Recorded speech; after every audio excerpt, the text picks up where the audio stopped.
In this video, I'm going to show you a very simple 3-step process that's going to get you through 80% of all the portrait retouching you'll ever have to do. Let's get it. Okay, so as always, when you start a new project, when you open a new image, let's just hit Command J and let's duplicate that background layer. We just want to have one in reserve, one to compare our edits to, and to go back to in case we stuff something up. Okay, you're going to start by hitting J for the spot heal tool. It's just over here with the band-aid. And the first thing I would do, first step, is to zoom in and look with our layer 1 selected, look for spots or blemishes. So in this case, Josh actually has extremely clear skin. There's not too much to heal on the face here. I'll go through and just get a few of these bits just to demonstrate. And then I would have a little bit of a glance over the rest of the image. So if we have a look on the jacket, there's lots of dust spots here. I would go in and clean those up. Basically anything that you would look at that just might take your attention away from Josh's face and eyes here. One extra little pro tip here, make sure you give your screen a wipe beforehand, otherwise you might find yourself trying to retouch the dust off the outside of your screen, which I've just tried to do a couple of times. Alright, let's just have a look at the before and after here. Cleaned up a few spots there, looking nice and clear, distraction free. A couple little spots on the face, it really didn't need it. Cool. All right, next step, we're going to do a dodge and burn. Basically what the dodge and burn does, it's just going to really tighten up our tones. We're going to accentuate the highlights, smooth them out a little bit, and deepen the shadows. Basically just add some shape to the face, similar to the way that someone might use makeup, or girls often use like a contour or a highlighter. So dodge and burn, we're going to click O here. Make sure we've got the dodge selected first, and for settings we want mid-tones and quite a low exposure. Between 3 and 5% I think is pretty good. And then we're just going to paint in with a nice soft brush. We're going to paint in the highlights on the face here and just smooth out those mid-tones. Basically just anything that we would want to accentuate of the bright areas here. Don't go crazy, but just smooth it out with the 3% exposure here. It's a pretty subtle effect.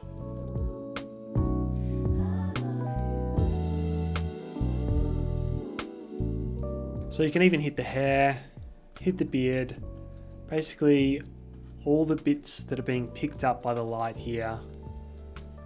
Just go and give them a little bit of extra love just so they're going to stand out once we do the dodge. Every now and then, if you want, you can just check, turn the layer on and off, check before and after. Might want to add a little bit to the muscles here, accentuate the triceps and the biceps. Can do a little bit on the eyes. Don't go overboard though, and don't do the whites of the eyes either. Cool. Okay, next thing we're going to do is the opposite. So underneath the dodge tool is the burn tool. Again, mid-tones, soft brush, and quite a low exposure value here. And we're going to do the exact opposite this time. We're going to go in and we are going to hit the shadow areas, just add some more shape here to the face. Let's do a little bit on the side of the nose, in the lips, underneath, make them look a bit more full. Accentuate this really cool makeup. Can do the brows a little bit. It is important to note that you would probably do this a little bit differently on a lady. You might not want to accentuate the jaw and the nose and that sort of thing for someone with some more delicate features. But I think this is going to look really good for Josh. Cool. So you don't have to be too precious about it. Let's have a look at the before and after. Just really tightening it up,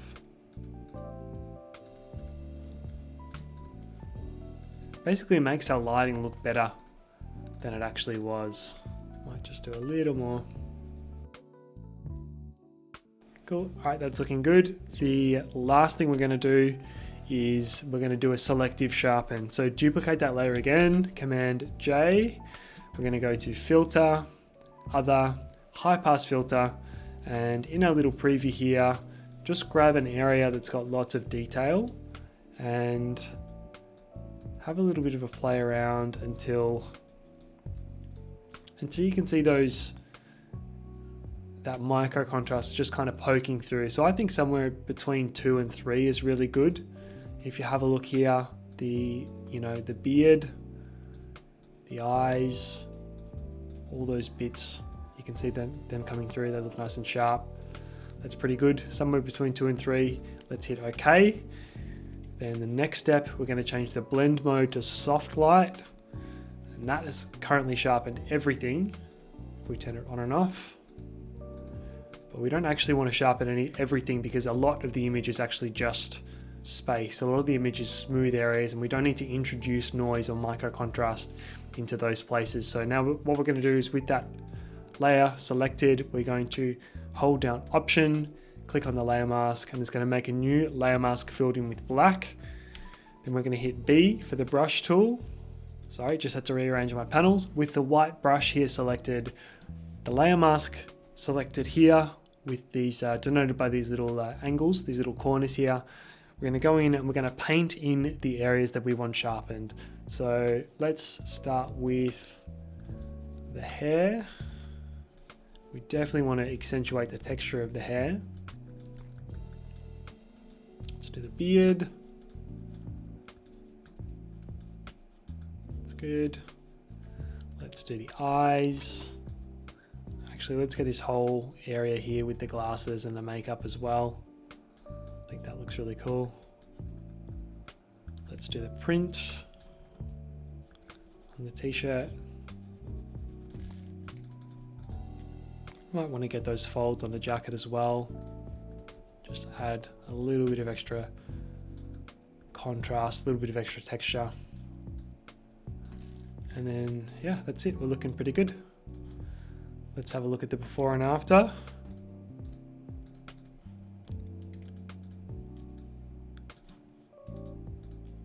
Nothing crazy, it's subtle, but it's natural. We've smoothed out the skin, we've contoured the face a little bit, accentuated the bits that we want to accentuate, and basically we've just done some selective sharpening. So again, the point of selective sharpening is you sharpen only the important bits, and then by contrast, having smooth and sharp bits is going to make it look even more polished. The sharp bits are going to look sharper, the soft bits are going to look even softer, basically. So when you're done, Command Shift E, we're going to flatten that image, save it, post it wherever you want. And that's it for my basic 3-step portrait retouching routine. If you've enjoyed this video and you'd like to see another one like it, consider checking out the one on screen now, where I teach you 80% of everything you need to know in Photoshop in just 15 minutes. Thanks for watching.